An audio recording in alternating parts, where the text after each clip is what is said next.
Toyota CHR plug-in hybrid, or PHEV, offers Regeneration Boost, which provides a one-pedal-like driving experience while recovering energy to enhance efficiency.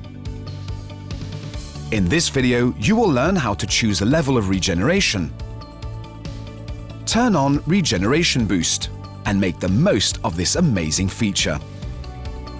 While the vehicle is stationary, go to Vehicle Settings, select your preferred level of deceleration, and you're ready to go.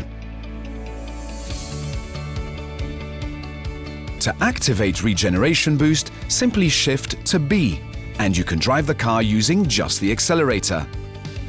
Press it to go faster, and lift off to slow down. This advanced system recovers braking energy and feeds it back into the battery to help you drive on electric power for longer between charges.